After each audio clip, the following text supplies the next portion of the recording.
On Sunday, March 20th, 1966, the World Cup trophy was on its second day of display at Westminster Central Hall.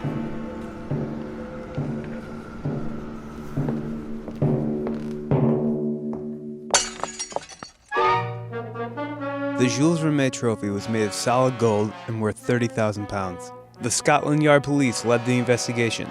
To this day, it is unsure how exactly the trophy was stolen. From descriptions gathered by witnesses, it was determined that the police were looking for one man. Meanwhile, Football Association Secretary Dennis Follows commissioned a replica trophy from silversmith George Bernd. Follows made Bernd keep this a secret. Tell no one.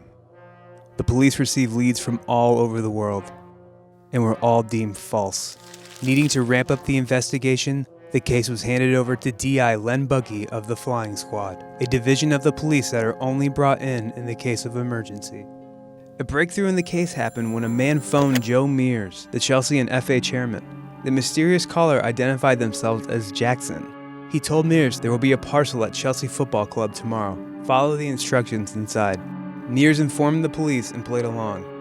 When the parcel arrived, Mears found a piece of the Jues Rimet Trophy. Attached was a note. Dear Jono, no doubt you view with very much concern the loss of the World Cup. To me, it is only so much scrap gold. If I don't hear from you by Thursday or Friday at the latest, I assume it's one for the pot. Jackson called Mears again. He said if he got his 15,000 pounds on Friday, by Saturday he would get his cut back. He also requested that Mears post, quote, willing to do business, Joe, in the Thursday edition of London's Evening News. The plan to catch Jackson was in place. That Friday, D.I. Len Buggy came to Mears' home and pretended to be his assistant, McPhee. He spoke to Jackson over the phone and arranged to meet in Battersea Park. He had 500 pounds with the rest of the ransom money made from newspaper. Jackson and Buggy drove around South London for 10 minutes until they got to Kennington Park Road, where Buggy had his backup in place. Jackson was arrested. Jackson's real name was Edward Betchley. Betchley was 46 years old and had served in the Royal Armoured Corps during World War II. He told the police that he was only serving as the middleman. He claimed that the person in charge was called, quote, the Pole. It was never confirmed if this person was real or not. Allegedly, Betchley offered Chief Superintendent John Bailey a deal. He would reveal the location of the cup if a lady friend was allowed to come visit him in Brixton Prison. Bailey agreed, but unfortunately for Betchley, this is where a major twist comes in the story. In Norwood, located in South London, Dave Corbett left his flat with his dog Pickles to go for a walk and make a phone call. He recalls that Pickles led him to a mysterious package that was placed against the wheel of his neighbor's car. Corbett went to the police, placed it on the desk of the sergeant and said, I think I found the World Cup. He was then taken to Scotland Yard and was questioned until 2:30 in the morning. He was eventually cleared to go home. The press was already there waiting for him. Pickles in particular became the center of attention. Pickles received many medals, including one from the National Canine Defense League. He also won Dog of the Year and Italian Dog of the Year. Pickles became a star, and was even in a movie called The Spy with a Cold Nose. Corbett got about 5,000 pounds of payouts from sponsors and cup insurers. As the World Cup went on, England advanced to the final where they won 4-2 against West Germany.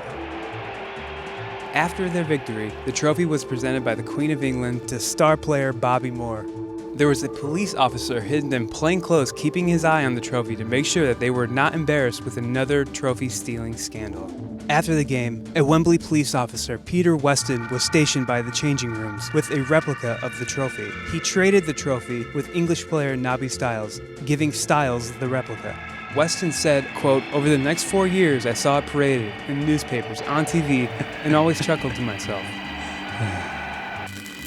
George Bernd's trophy was returned to him, and the original was given to Brazil after their third win in the World Cup in 1970. The original was then stolen again in 1983 and was never recovered. On July 1, 1966, Mears died from an angina attack, allegedly due to the stress of the theft. Betchley served 2 years in prison and died from emphysema in 1969. Corbett was able to buy a house with the reward money. Pickles passed away in 1967. Corbett said, quote, he was a perfect dog, except he didn't like cats. He was outside with my son and had a choke chain on when a cat shot across the alleyway. Pickles pulled the boy, he let the lead go, and the dog went away.